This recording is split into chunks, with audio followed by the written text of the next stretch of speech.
So we'll continue our discussion.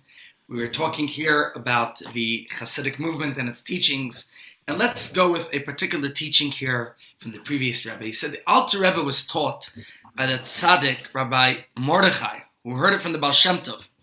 A soul comes down to the world. How many years are we here for? 70, 80 years. For the purpose of doing a favor for another, a physical favor and especially a spiritual one. We grew up with the song as kids, for 70, 80 years, and a neshama wears in tears. The soul, what do we come to this world? Just to do a favor for another. And as we've been discussing, the lenses through which we see the world around us. And this lens shows us how it's possible to really love another person. How to really, you take this idea of the Baal Shem Tov, which to love everyone with the full flame of your soul, no matter who they are. So if being a chassid is about love, which we've been discussing, it's primarily about this kind of love for another person. It's called Ahavat Yisrael. The stamp of a person who lives with this Hasidic ideal to love another as yourself. Now, obviously, it's a biblical commandment, but this is about living with this. Now, of course, like the other teachings of the Baal Shem Tov, love for your fellow is not something that he came up with on his own, right? The Torah tells us, but the Baal Shem Tov taught a deeper meaning of this idea. You see, before the Baal Shem Tov came along, people knew you have to be nice to others. But many people viewed it as another legal responsibility to avoid harming others. Not necessarily something proactive at the top of our agenda. So you might have been very passionate about your relationship with God without ever even having a real relationship, a loving one, with other people.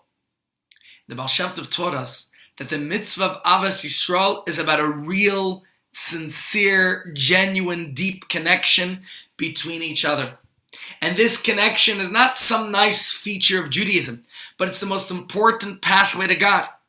To love and have a relationship with God, we first have to love and have a relationship with God's children. Love your fellow as yourself doesn't just mean not hurting another person as you wouldn't like to be hurt. It means valuing another person as much as you value yourself. And even to love another person as much as you love yourself. Because, it's easy to say I won't hurt another, but this is what it means to love another. In the times of the Alter Rebbe, the love of Hasidim, they said, was greater than the love of siblings. That's how strong they lived by this ideal. Now, how's it possible? How can I care about somebody, especially I don't know them, they're not my neighbor, they're not my friend, they're not my family. How could I care about another person? How could I love, and especially even more so, I could make it even worse, the person, love your neighbor or coworker, somebody who perhaps irks me, gets under my skin, on my nerves. I could hardly stand the person. Love him as much as myself? And the answer, as we've been discussing, is to work from the inside out. On the surface, there's a part of us that's not connecting with a part of them. But if we peel away the layers, then we'll find what lies at their core. A diamond, a piece of God, which I share because it's deep within myself too. So just like siblings born to the same parents, we share the same biological DNA. We all share, likewise, a spiritual DNA. We're all cut from the same spiritual cloth. We are all family. That's the truth. We're one big family. That's why it's Ahavat Yisrael. Because as the Parsha this week talks about the children of Israel, we are the family of Israel. the land of Israel, the Torah of Israel.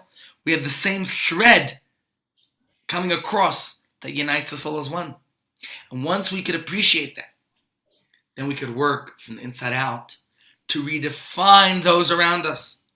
So the flaws of the annoying habits of my friend, of my sibling, relative, neighbor, whoever it is, don't define them by that. Even their psychological makeup and persona do not define them. Every single one of us is defined by the deep divine reality that lies within us. That's how you define yourself. Tell a story about a Jew wanders into a small inn late one cold and stormy night. They tell him, we're full, but you could share a bed with that tall Kazakh on the top floor. You're kind of small, you could try climbing in beside him. So he's very grateful and he accepts the gracious offer. And he climbs the stairs to that little space. But he tells the innkeeper, I got to wake up really in the morning. I have to catch a train. So they said, sure, we'll wake you up early. He says, not very early. They wake him up early. It's crack of dawn. Tell him he has to catch his train. He gets dressed very quickly. And on the way to the platform, he's passing by a large mirror. This big, beautiful mirror with an ornate frame as they have in the train stations. And instead of seeing himself in his Hasidic garb, what does he see? A Kazakh in uniform was looking back at him. And he says, hey, that idiot innkeeper. He woke up the Kazakh instead of me.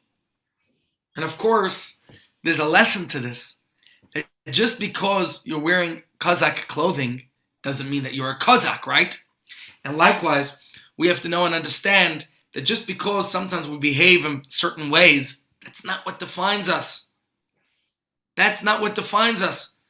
The famous story of the great philanthropist in New York, Mr. George Rohr, given to many, many organizations, gives to Chabad, gave here to Aish, many, many organizations.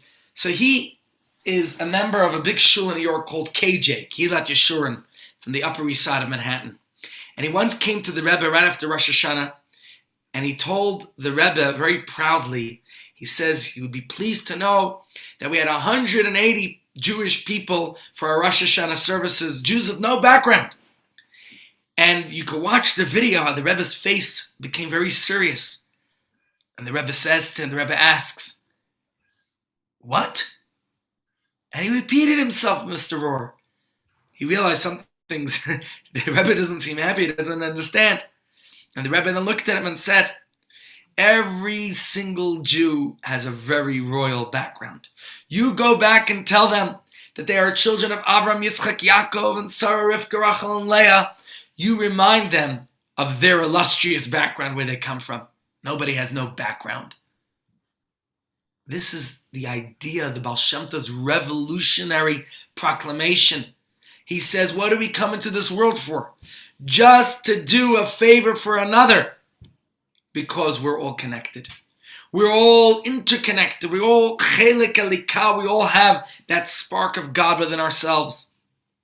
So the next time we find ourselves in a position to help someone else, we have to consider, who knows? Maybe the whole reason I was created was just for this. Our love for one another comes from that deep-rooted sense that we are all family. We are all together.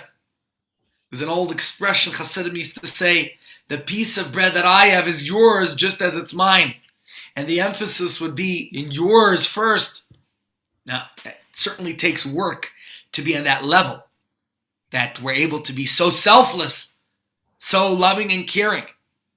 But it's from this perspective, from this lens, from this paradigm that a chassid is moved to do the things that a chassid does. To travel to the far ends of the earth to help a Jew in need.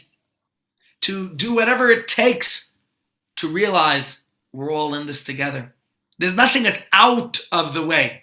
It's all on the way. We're all in this together. Remember what the Baal Shem Tov said. You are the king's only child. You are the prince. You are the princess. And remember that we come into this world to do a favor for another. I want to read you an interesting story that I read in a Chabad magazine.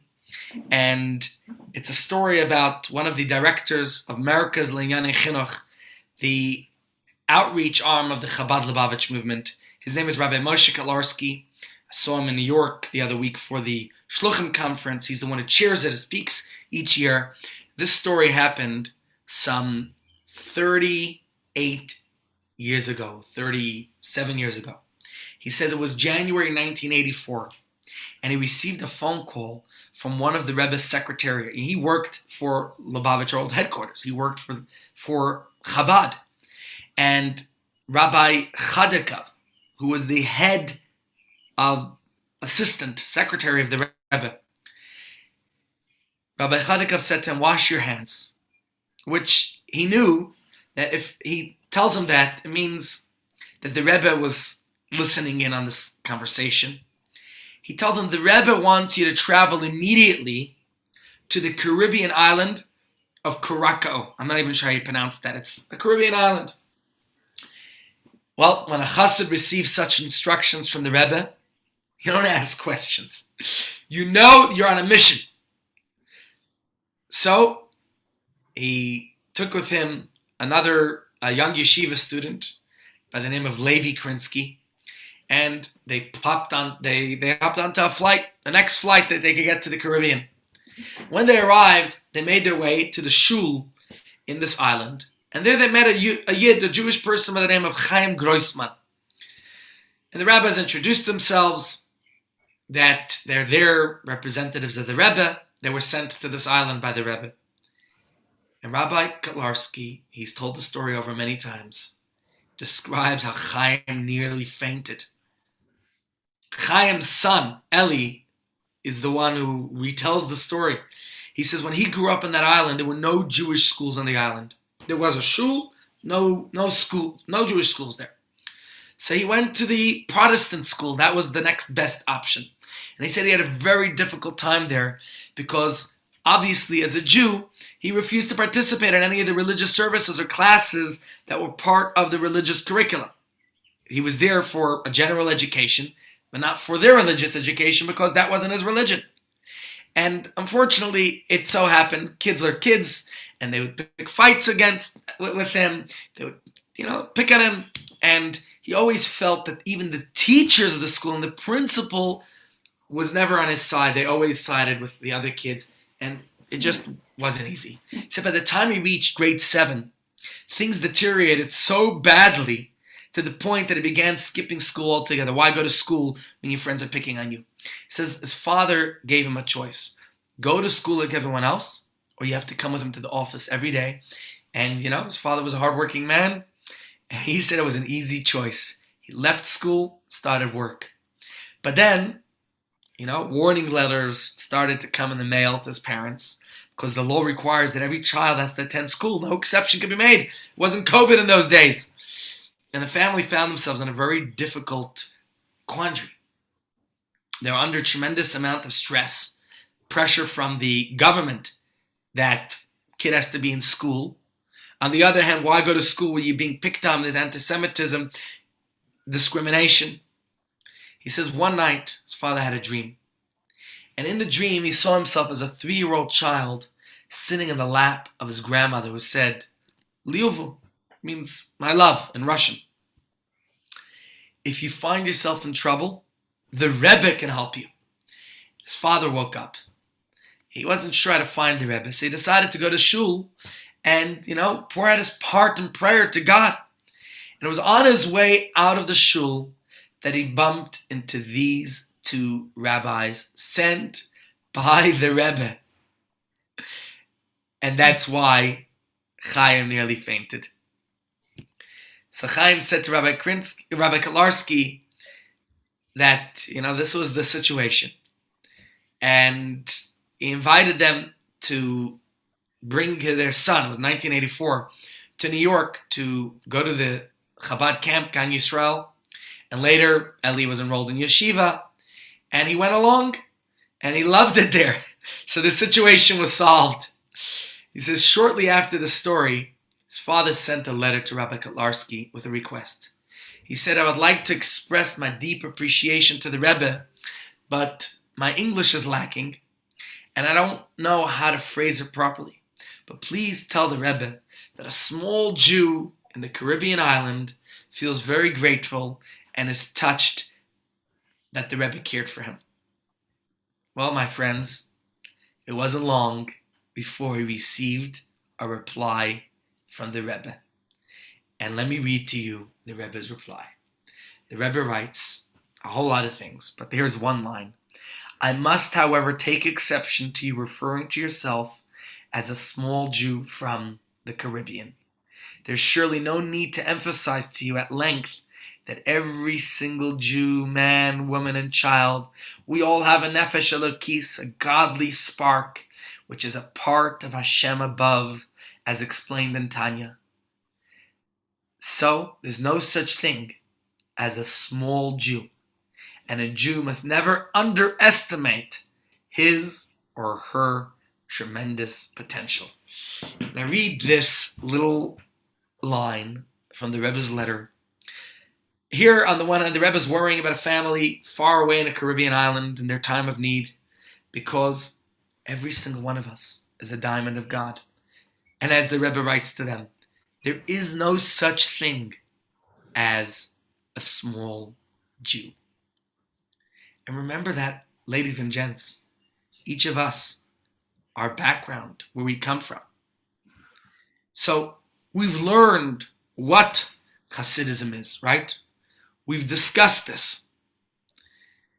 Well, what many might be wondering now is, well then, what is Chabad?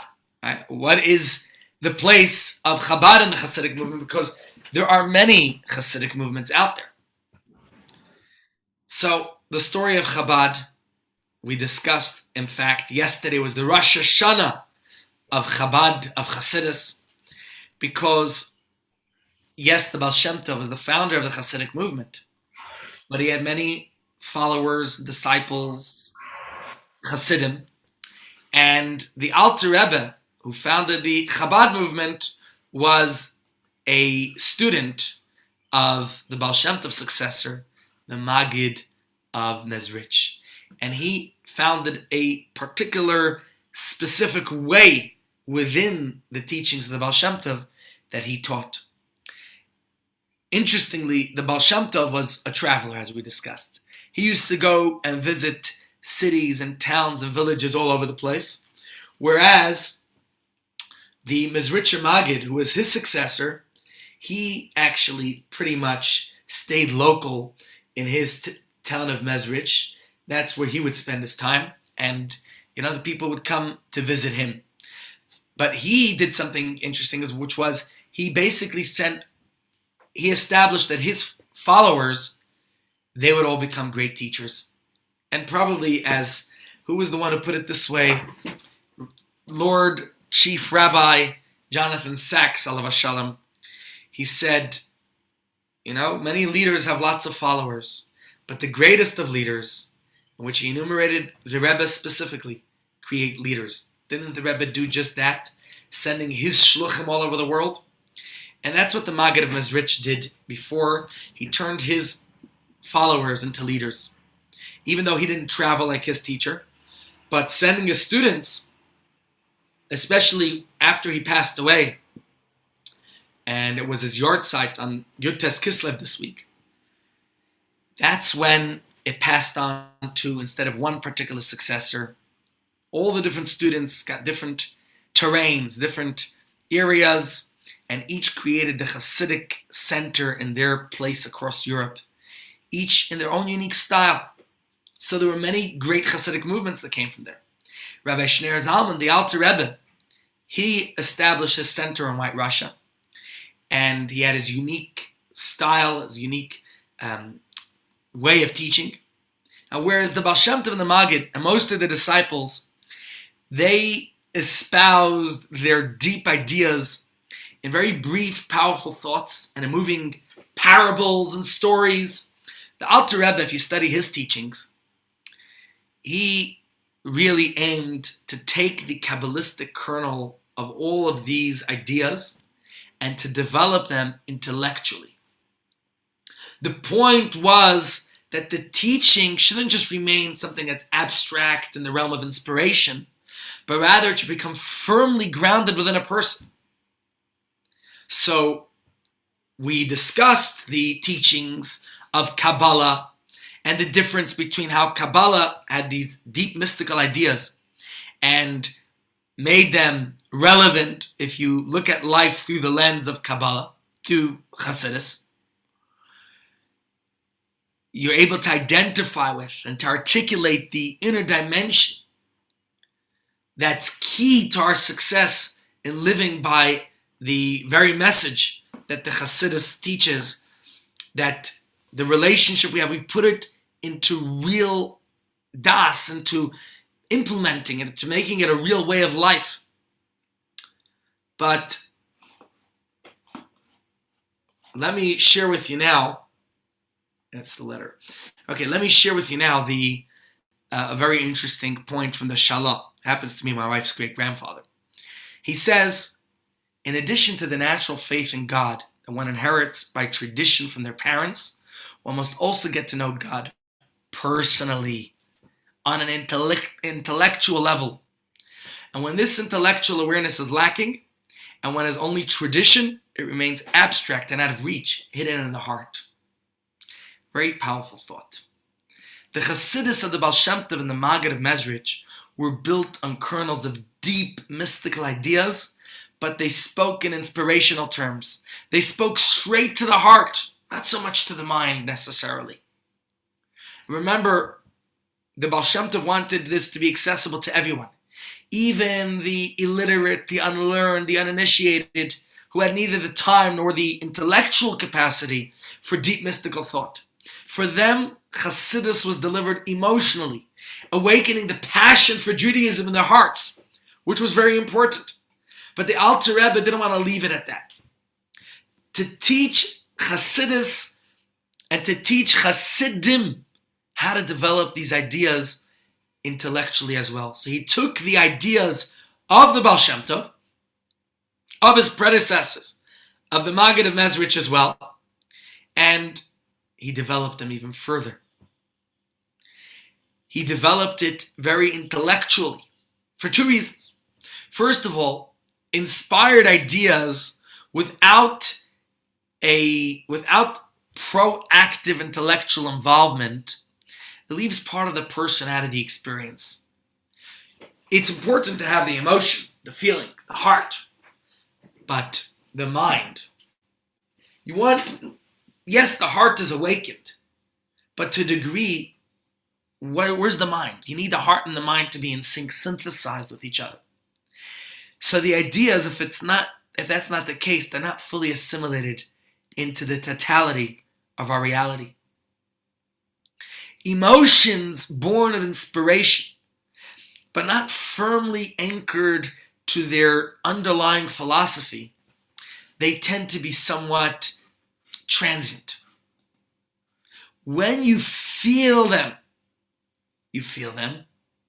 but when the inspiration passes, okay, what happened to the feelings?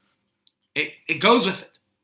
Only when you could really articulate the point that inspires you does it become an inseparable part of you.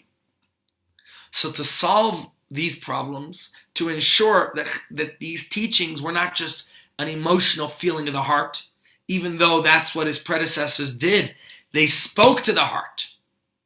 The Alter Rebbe developed the kernels of Hasidic teachings into an orderly system of thought that could be grasped by the mind and articulated logically. And in this way, Hasidus could be engaged with Chabad. What is Chabad? Chabad is an acronym of Chachma, Bina, and Das. These are three stages of intellectual, cognitive process by which the information and the inspiration are translated into Das, which is integration. It's about making it not just a feeling and not just a thought, but it becomes the way of life. So by firmly anchoring the inspirational teachings of Hasidus in the mind, then it becomes much more powerful, lasting, transformative. So yes, of course, you need the heart as well, but it's not enough to have just the heart, and it's not enough to have just the mind. The two need to be in sync with each other in order for it to be sustainable. We'll be right back.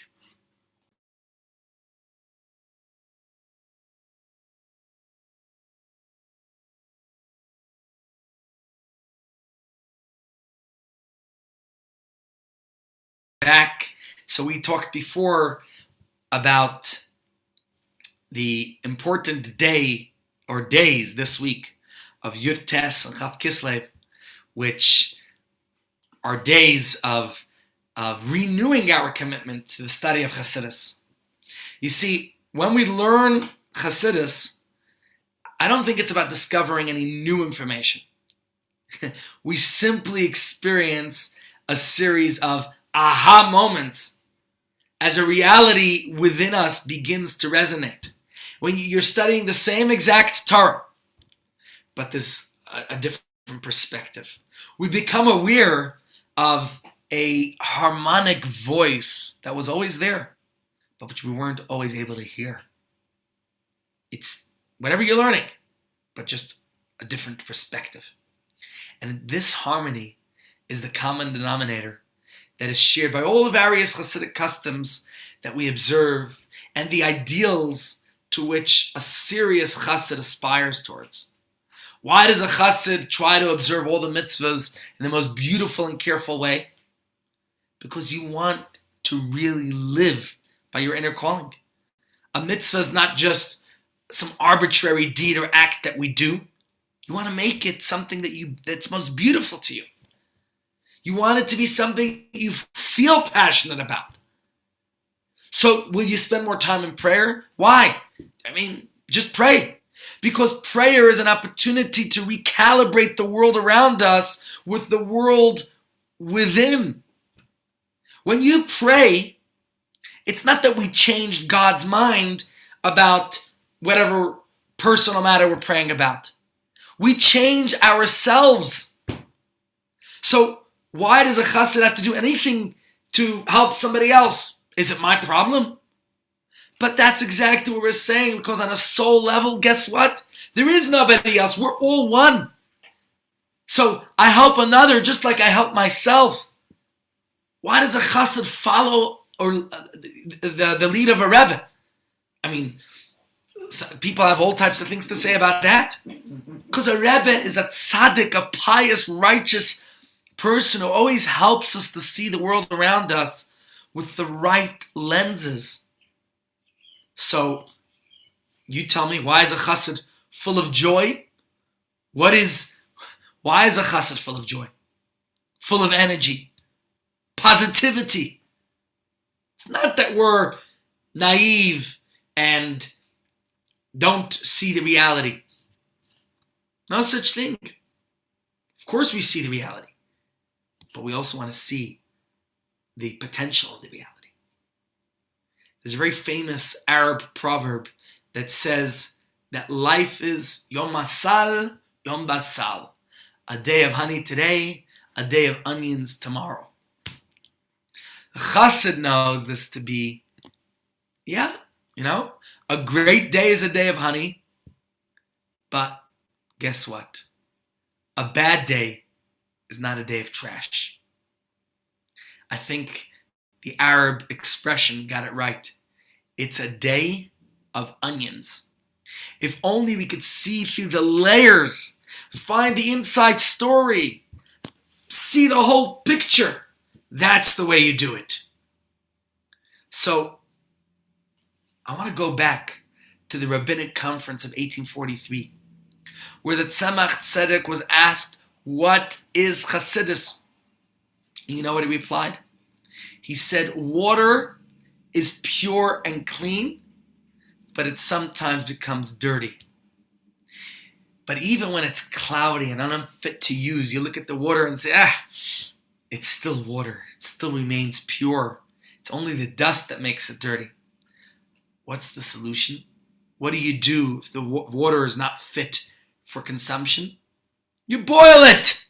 You boil out the contaminants, and now you got fresh water, pure water once again. Said the Tzemach Tzedek, similarly, the Torah, which is compared to pure water. In fact, in this week's Parsha, we read that when the brothers took Joseph and they wanted to put him into the pit, the Torah describes how borek, the pit was empty, ein bo mayim, there was no water in it. Our sages tell us that the pit can be compared to the human mind. If the mind is empty without water, Torah is the water. Then what happens? As Rashi tells us, if there's no water, if there's no Torah, empty. Then the snakes and scorpions, then the poisonous toxicity enters the mind, other distractions. Sometimes in the course of our studies, there's some dirt, maybe some ego or pride or whatever other contaminant makes its way into the water. And therefore, said the Tzemach Tzedek, God gave us these beautiful mystical teachings of Chassidus. So what's Chassidus? Chassidus is the fire that removes the dirt and leaves us without the dirt, restores our studies to pure water. So Chassidus is like boiling the teachings of the Torah. And so when you look at dirty water, take water from the surface, you see just dirty water. The Kabbalah brings the water under a microscope. It shows us that the dirt is not really part of the water. And Chassidus shows us how to redefine the water even when you zoom out. Don't just see it as dirty water. See the potential in it. That all you got to do is boil it up and it's pure, clean, fresh water again. And this is the Hasidic way of life. A Chassid knows instinctively that it isn't dirty water, but it's water with some dirt in it. The mission is simply to remove the dirt. Our family's looking for a home. We need to move. And when you're looking for a house, you can look at a place and say, oh my gosh, this place is terrible. It's overrun. It's dilapidated. Or you can look at it and see the potential. See that this overrun room, look, with a fresh coat of paint, with a new lighting fixture. You see the potential that that room has. Chassidus tells us the potential of everything. Don't see the water as contaminated. See it's water that has some dirt in it. And all we got to do is boil out the dirt. So when the Rebbe, the Tzemach Tzedek, when his answer was translated into Russian for the benefit of the minister of education who was interrogating him, the minister stood there for a while. He was contemplating it. He was thinking. And it was clear that he was deeply impressed. And finally he remarked, he said, this is a deep religious philosophy. What is Chabad? He said it's a deep religious philosophy. Yes, it stands for the words Chachma Bina Das, which means Chachma is like conception. It's an idea in the mind. And Bina is understanding that idea. And Das is finally the connection, the implementation of making that idea real in our life. And this is the idea of what Chassidus does. Don't just see the water as it is, but see the potential of how that water could become drinkable. Our mission is simply to remove the dirt.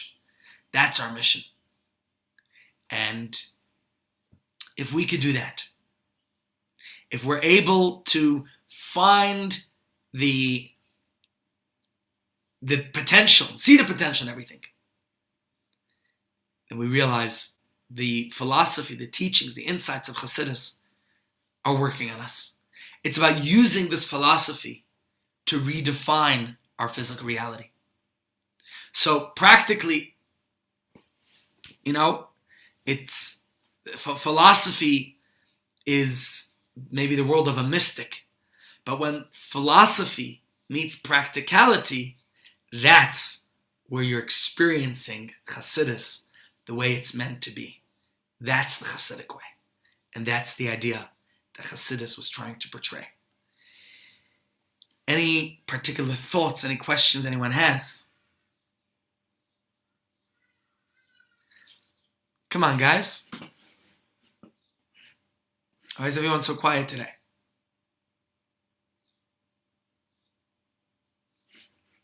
Hello, we still here? So much to think about, Rabbi. Ah, there we go. Thank you, Leonie. Indeed, there's a lot to think about. That's Hasidus.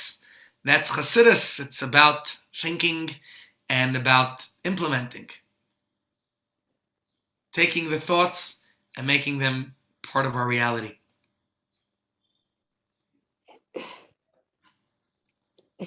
So what can you do with yourself when you've gotten into maybe a rut, or maybe when you're seeing the dirt and the dirt doesn't want to go away? Sometimes we have very stubborn stains, right? And we have to work hard on cleaning those stains out. But you could remove them. You could eliminate them. It might require a little bit more work, a little bit more cleaning, a little bit more boiling. So what? More prayer? Certainly prayer always helps. Prayer is certainly something that helps. In last week's parsha, we were reading about how Yaakov was preparing to meet his brother Esav. And what does he do? He prepares with gifts of appeasement. Sometimes the body does need some appeasement. The body doesn't want to be ignored. The body doesn't want to be abandoned. So we have to absolutely care for the body's needs as well. We can't neglect the body's needs. But we also need to certainly be there for the soul's needs as well. So it's a matter of having a balance, a synthesis of the two.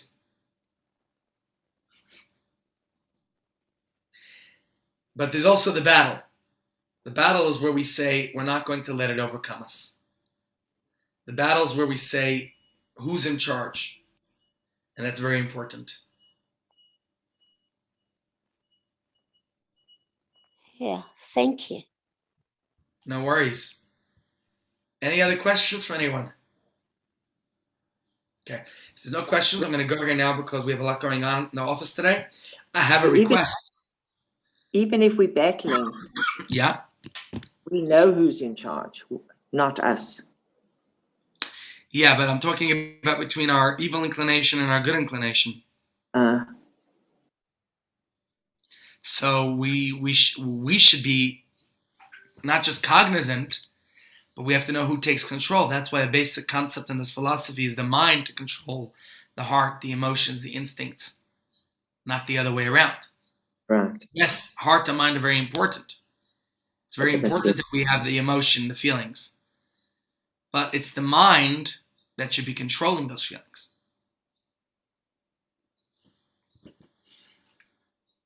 Thank you. Okay, ladies and gents, Zeikazant, see you please God next week. All the best.